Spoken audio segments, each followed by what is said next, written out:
ಇಲ್ಲಿ ಈ ಮಹಾರಥೋತ್ಸವ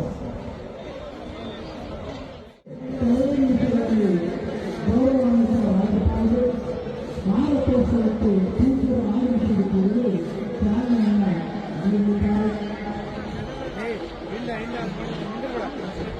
ಇನ್ನು ಕೆಲವೇ ನಿಮಿಷಗಳಲ್ಲಿ ಕಲಾಪೀಠರು ಮಹಾರಥೋತ್ಸವಕ್ಕೆ ಪೂಜೆ ಸಲ್ಲಿಸಿ ಆಗಮಿಸಿದ ಕೂಡಲೇ ಈ ಮಹಾರಥೋತ್ಸವಕ್ಕೆ ಚಾಲನೆ ನೋಡುವಂತ ರಾಜಕಾರಣಿಗಳು ನೀಡಿದ್ದಾರೆ.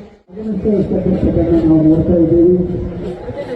ಹೀಗೆ ಆ ಜನಪ್ರತಿನಿಧಿಗಳನ್ನು ಎಲ್ಲರನ್ನ ಗೌರವದ ಪರವಾಗಿ ಉತ್ಸವವಾಗಿ ನಾವು ಸ್ವಾಗತಿಸ್ತಾ ಇದ್ದೇವೆ. ಜಿಲ್ಲಾ ಉಸ್ತುವಾರಿ ಸಚಿವರಾಗಿರ್ತಕ್ಕಂಥ ಶ್ರೀನಿವಾಸ ಪಂಡಿರಿಜಿಯವರು, ಕೊಪ್ಪಳದ ಶಾಸಕರಾದಂತಹ ರಾಜೇಂದ್ರ ಜಿಟ್ನಾಳ್ ಅವರು, ಮಾಜಿ ಸಂಸದರಾದಂತಹ ಸಂಗಣ್ಣ ಕರಡಿ ಗೌರವಮಟ್ಟದಿಂದ ಸುತ್ತಲಾಗ್ತಾ ಇದೆ. ಇದು ಅನೇಕ ಜನಪ್ರತಿನಿಧಿಗಳು ನಾವು ನೋಡ್ತಾ ಇದ್ದೇವೆ. ಇನ್ನು ಕೆಲವೇ ನಿಮಿಷಗಳಲ್ಲಿ ಈ ಕಾರ್ಯಕ್ರಮ ಮಹಾರಥೋತ್ಸವ ಸಾಂಗವಾಗಿ ಜರುಗ್ತಾ ಇದೆ.